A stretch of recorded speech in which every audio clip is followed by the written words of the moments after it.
آقا علیہ السلام نے فرمایا اگر کوئی چڑیا کے گھونسلے کے برابر بھی مسجد بنائے، حالانکہ چڑیا کے گھونسلے برابر مسجد ہو نہیں سکتی، مگر ترغیب کے لیے حضور علیہ السلام نے فرمایا اگر کوئی چڑیا کے گھونسلے کے برابر مسجد بنائے تو بھی اللہ اس کے لیے جنت میں محل بناتا ہے۔ اور خاص بات یہ ہے ناپ تول ہمارے یہاں لکھا پڑھی ہمارے یہاں ہے، اللہ کے یہاں بے حساب معاملہ ہے، اس کی رحمت بے حساب ہے۔ اگر کوئی خلوص دل سے مسجد میں ایک اینٹ بھی دے دے تو بھی اللہ اس کو پوری مسجد تعمیر کرنے کا ثواب عطا کرے۔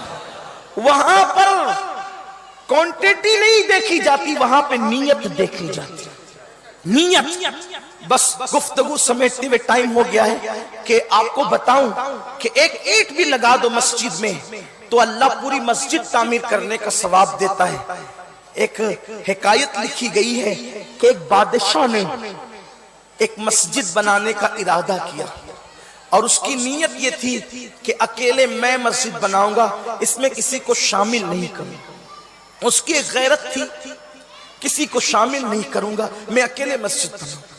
ایک لکڑہارا تھا، اس نے سوچا کہ میں پوری مسجد تو بنا نہیں سکتا، بادشاہی کو چند اینٹیں دے دوں تاکہ مسجد میں کچھ اینٹیں میری بھی لگ جائیں۔ یاد رکھنا غریب وہ نہیں ہوتے جن کی جیب میں پیسے نہیں ہوتے، غریب وہ ہوتے ہیں جن کو اللہ کی راہ میں خرچ کرنے کی توفیق نہیں ہوتی۔ اس لیے کہ جیب کی غربت تو کوئی حیثیت نہیں رکھتی، اصل غربت دل کی غربت ہے، اصل غربت دل کی غربت ہے۔ تو وہ شخص لکڑہارا تھا وہ، لیکن اس کا ایک ذوق تھا کہ میں اتنا بڑا کام نہیں کر سکتا تو میں کچھ اینٹیں ہی لگا کر کے مسجد میں اللہ کی خوشی حاصل کی۔ بادشاہ کے پاس پہنچا کہ بادشاہ یہ لکڑیاں بیچ کر آج کی چند اینٹیں خریدی ہے، آپ مسجد بنا رہے ہیں، اس میں کچھ ہمارا بھی حصہ رکھ لیں۔ بادشاہ نے کہا بھائی ہم اعلان کر چکے ہیں کسی کو شامل نہیں کریں گے، اکیلے بنائیں گے۔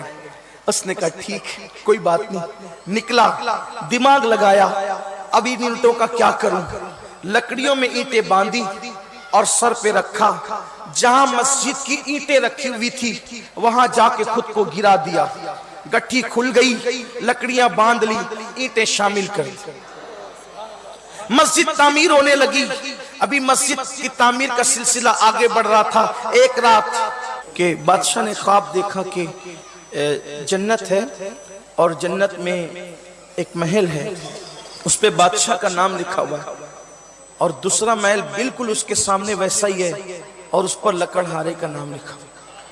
اس نے دیکھا فرشتے ہیں، پوچھا یہ کس کا محل ہے؟ کہا یہ آپ کا ہے۔ کہا کہ یہ کس کا ہے؟ تو کہا لکڑہارے کا۔ کہا میرا محل کیوں ہے؟ تو کہا کہ آپ نے مسجد بنائی اللہ کے لیے۔ کہا لکڑہارے نے کون سی مسجد بنائی؟ تو بتایا گیا کہ چند اینٹیں آپ کی مسجد میں اس نے اس طرح سے لگوا دی تو اللہ تبارک و تعالیٰ نے اس کے لیے بھی جنت میں محل بنا دیا۔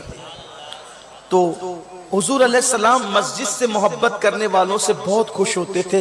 حضور علیہ السلام نے فرمایا جس کو مسجد سے محبت کرتے دیکھو اس کے ایمان کی گواہی دے دو۔ اور مسجد بنانا تو بہت بڑی بات ہے۔ حضور علیہ السلام ایک بار مسجد نبوی شریف میں آئے، دیکھا کہ مسجد میں روشنی تھی، چراغ جل رہا تھا۔ حضور علیہ السلام نے پوچھا حضور نے پوچھا علیہ السلام کہ یہ چراغ کس نے جلایا؟ تو صحابہ نے کہا حضور وہ فلاں نے جلا دیا اور مسجد کو روشن کر دیا۔ اللہ کے حبیب نے فرمایا میں آج اس سے اتنا خوش ہو گیا جس نے مسجد کو روشن کر دیا، اس سے اتنا خوش ہو گیا کہ کاش میرے گھر میں کوئی غیر شادی شدہ بیٹی ہوتی تو میں اپنی بیٹی کا نکاح اس شخص سے کر دیتا جس نے مسجد کو روشن کر دیا ہے۔ خوشی کا اظہار فرمایا۔ آپ اندازہ کریں جو مسجد کو روشن کر دے آقا اس سے اتنا خوش ہوتے ہیں، جو لوگ مسجد میں حصہ لے تعمیر کریں حضور ان سے کتنا خوش